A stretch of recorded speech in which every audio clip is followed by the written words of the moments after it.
சிறகடிக்க ஆசையில் இப்போ வந்து பார்த்திங்கன்னா ரொம்ப நாளாக இந்த ரோகிணி சிக்காமல் போகிறதும், ரோகிணி சிக்கிப்பாங்கன்னு சொல்லிட்டு வந்து இந்த புலி வருதுன்னு கதையை கொண்டு கடைசி வரைக்கும் புலியே வராமல் இருக்கிறதுன்னு சொல்லிட்டு நமக்கே ஒரு மாதிரி சலிப்பாயிடுது.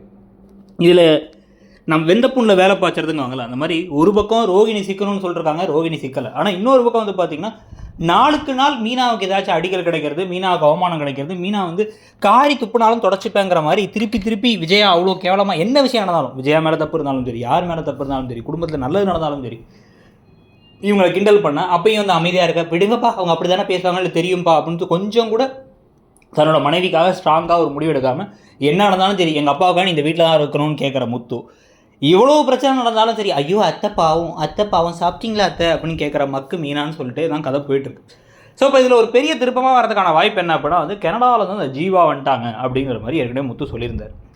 இவர் போய் அவங்கள கூட்டு வரலாம் அப்படின்னு கிளம்பி போய் கூட்டெல்லாம் வந்ததுக்கு பிறகு இங்கே வந்து இப்போ கையில் இருக்க காசு இப்போ வந்திருக்க பெரிய லம்பாக ஒரு அமௌண்ட் இருக்கிறதெல்லாம் தொடச்சி எடுத்து வீட்டுக்கு அட்வான்ஸ் கொடுக்கலாம் அப்படின்னு முடிவு பண்ணியிருக்காரு மனோஜும் ரோகிணியும் சேர்ந்து.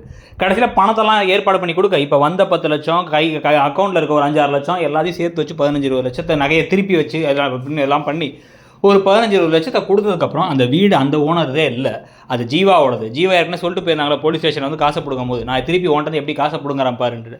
அப்படி காசை பிடுங்கிட்டு திருப்பி போயிட்டாங்கன்னா அந்த சமயத்தில் வந்து இப்போ இந்த விஷயம் வந்து முத்துவுக்கு தெரிய வந்துச்சு அப்படின்னா என்ன நடக்கும்னு கதை போகிறதுக்கான வாய்ப்பும், மொத்தமாக இந்த ஒரு ஷோரூம் வச்சதே ஜீவாவோட காசு, அதாவது ஜீவாவோட காசுனா இவங்க அப்பாவோட காசு, அது 27 லட்ச ரூபா திருப்பி வாங்கிட்டாங்க. ஆனால் இத்தனை நாளாக மறைச்சிருக்காங்க.